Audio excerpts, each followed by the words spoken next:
Putin ने Finland पर हमले के लिए 5 बहुत खास हथियार तैयार कर लिए हैं और इसके लिए पुतिन जिन 5 हथियारों का इस्तेमाल करेंगे उनमें पहला है पुतिन का सबसे खतरनाक फाइटर जेट सुपर सुखोई यानी सुखोई 30 और सुखोई 35। दूसरा है पुतिन का सबसे खतरनाक ग्राउंड अटैक फाइटर, नाम है सुखोई 24। तीसरा है पुतिन का सबसे मजबूत एयर डिफेंस S-400 जो नेटो के हर जवाबी हमले को नाकाम कर देगा। चौथा है S-400 से भी ज्यादा ताकतवर और ज्यादा रेंज वाला S-500। ये नेटो को बचने का मौका नहीं देगा, इसकी 100% की गारंटी है। और पांचवा हथियार है RS-28 इंटरकॉन्टिनेंटल बैलिस्टिक मिसाइल, जो पुतिन का वो बम है जिसे वो सबसे आखिर में इस्तेमाल करेंगे।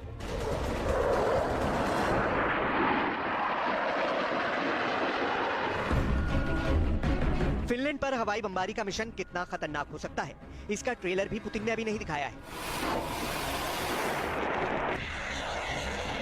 यूक्रेन में जो हमले हो रहे हैं उसमें तो पुतिन वो हथियार इस्तेमाल कर रहे हैं जो रूस के गोदामों में दशकों से जंग खा रहे थे। लिहाजा फिनलैंड के खिलाफ पुतिन ने मोर्चा खोला तो हालात यूक्रेन से भी ज्यादा बदतर होंगे। पुतिन पूरे फिनलैंड को बखमूद बना देंगे, ये बात बार बार कही जा रही है। यूक्रेन में ज़ेलेंस्की की फौज के खिलाफ सबसे खतरनाक हमले करने वाला लड़ाकू विमान सुखोई 35 रहा है और अब ये फिनलैंड के खिलाफ लगातार एक्टिव है। रूस की एयरफोर्स के पास अभी 100 से ज्यादा सुखोई 35 है। ये यूक्रेन में पुतिन के स्पेशल एयर ऑपरेशन का सबसे अहम हिस्सा या कहें कि रूस के एयर स्ट्राइक मिशन का लीडर बना हुआ है।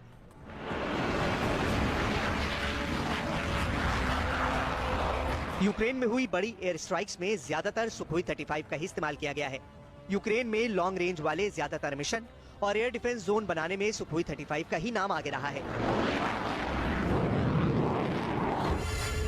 यूक्रेन में मिली ऐसी तमाम कामयाबी, ऐसे मिशन जिसमें ज़ेलेंस्की का पूरा एयर डिफेंस सुखोई 35 जैसे जहाजों के जरिए पुतिन ने खत्म कर दिया, तो पूरी दुनिया में इसकी डिमांड बढ़ने लगी।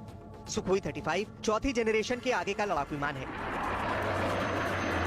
इसमें लगा रडार 400 किलोमीटर के दायरे में टारगेट को पहचान सकता है। इसमें सैटर्न AL-41 F1S के 2 इंजन लगे हैं और थर्स्ट वेक्टर कंट्रोल के साथ ये क्लोज एयर कॉम्बैट में दुनिया का सबसे बेहतरीन जहाज कहलाया जाता है। लेकिन ग्राउंड अटैक के लिए पुतिन का एक और खतरनाक जेट देखिए, जो बहुत कम ऊंचाई पर उड़ता है और देखते ही देखते जमीन पर बारूद की कालीन बिछा देता है। ये है पुतिन का सुखोई 24 बॉम्बर, जिसका इस्तेमाल यूक्रेन में भी पुतिन ने दिल खोलकर किया है। मारियुपोल से लेकर बखमूत और खार्किव से लेकर ज़ापोरिज़िया तक पुतिन इस बॉम्बर को लगातार इस्तेमाल कर रहे हैं।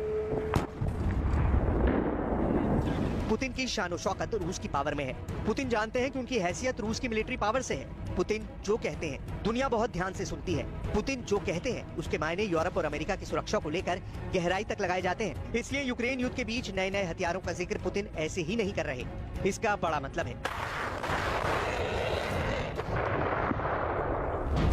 इसलिए सवाल ये भी है कि क्या पुतिन ही रूस का सबसे खतरनाक हथियार है? क्या पुतिन ही रूस के दुश्मनों के लिए सबसे बड़ा चैलेंज है? क्या पुतिन को रोक पाना फिनलैंड, अमेरिका और नेटो के लिए अब असंभव है? यूक्रेन में युद्ध के दौरान पुतिन अपने सबसे खतरनाक एयर डिफेंस सिस्टम S-500 का भी जिक्र कर चुके हैं। यही वजह है कि इस मिसाइल को लेकर रूस के दुश्मन बहुत खतरा महसूस कर रहे हैं।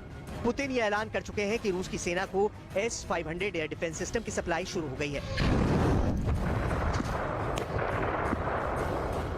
Помимо уже испытанного на поле боя нового оружия, войска начали поступать не имеющие аналогов в мире комплексы противовоздушной и противоракетной обороны С-500. Проведено успешное испытание тяжелой межконтинентальной баллистической ракеты «Сармат». Планируется, что уже в конце года первый такой комплекс встанет на боевое дежурство. इस एयर डिफेंस सिस्टम से नेटो और अमेरिका की एयरफोर्स में क्यों अलार्म बजने लगा है, उसकी सबसे खास बात जान लीजिए। ये वो एयर डिफेंस सिस्टम है जिसे स्टेल्थ किलर कहा जाता है, क्योंकि ऐसे दावे किए गए हैं कि ये अमेरिका के स्टेल्थ फाइटर जेट F-22 और F-35 को भी ट्रैक करके तबाह कर सकता है। फिनलैंड भी अमेरिका से F-35 खरीद रहा है। S-500 की क्या बातें इसे स्पेशल बनाती हैं? क्यों ये S-400 सिस्टम से भी आधुनिक है?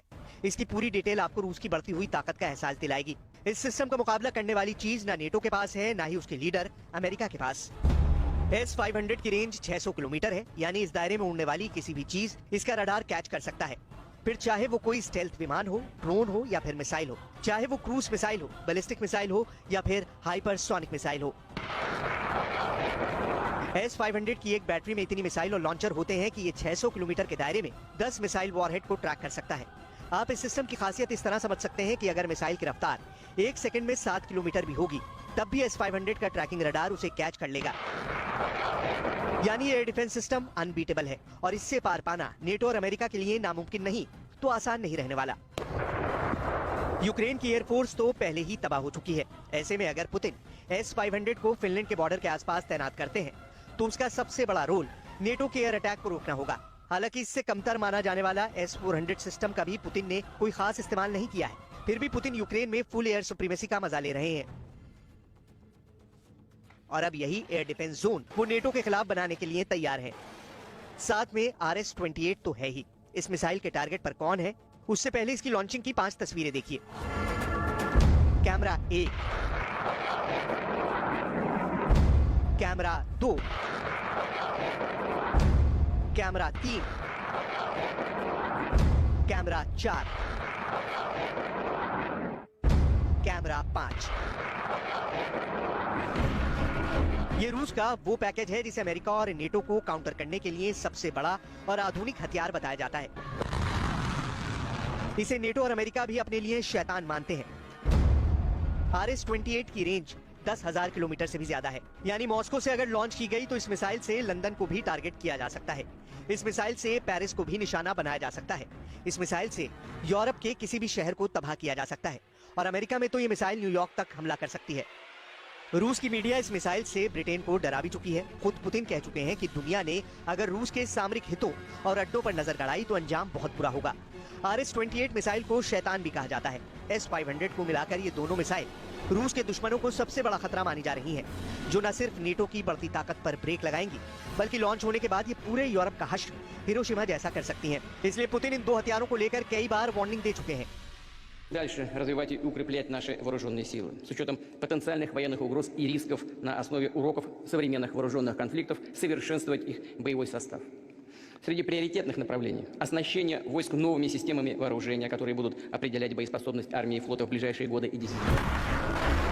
अगर यूक्रेन युद्ध को पुतिन का पायलट प्रोजेक्ट कहा जा रहा है तो समझ लीजिए फिनलैंड पुतिन का वो ट्रेलर हो सकता है जिसकी फिल्म नेटो की तबाही से बनाई जाएगी। ऐसे में पुतिन का अगला टारगेट वो छोटे और कमजोर देश कहे जा रहे हैं जो नेटो का हिस्सा जरूर है लेकिन रूस के बॉर्डर के करीब है। इस मैप में रूस के पास ये 3 देश देखिए, एस्टोनिया, लातविया और लिथुआनिया। ये 3 बाल्टिक देश शुरू से रूस के निशाने पर हैं और आशंका जताई जा रही है कि यूक्रेन में अगर युद्ध नहीं रुका और आगे बढ़ा तो पुतिन का अगला टारगेट यही देश होंगे। इसलिए फिनलैंड में पुतिन को रोकना अमेरिका और पूरे नेटो की मजबूरी बन चुकी है। बाइडेन यूक्रेन में पुतिन को नहीं रोक पाए, लेकिन अगर पुतिन ने फिनलैंड पर हमला किया तो समझ लीजिए कि नेटो की निष्क्रियता उसकी कब्र खोदने का काम करेगी।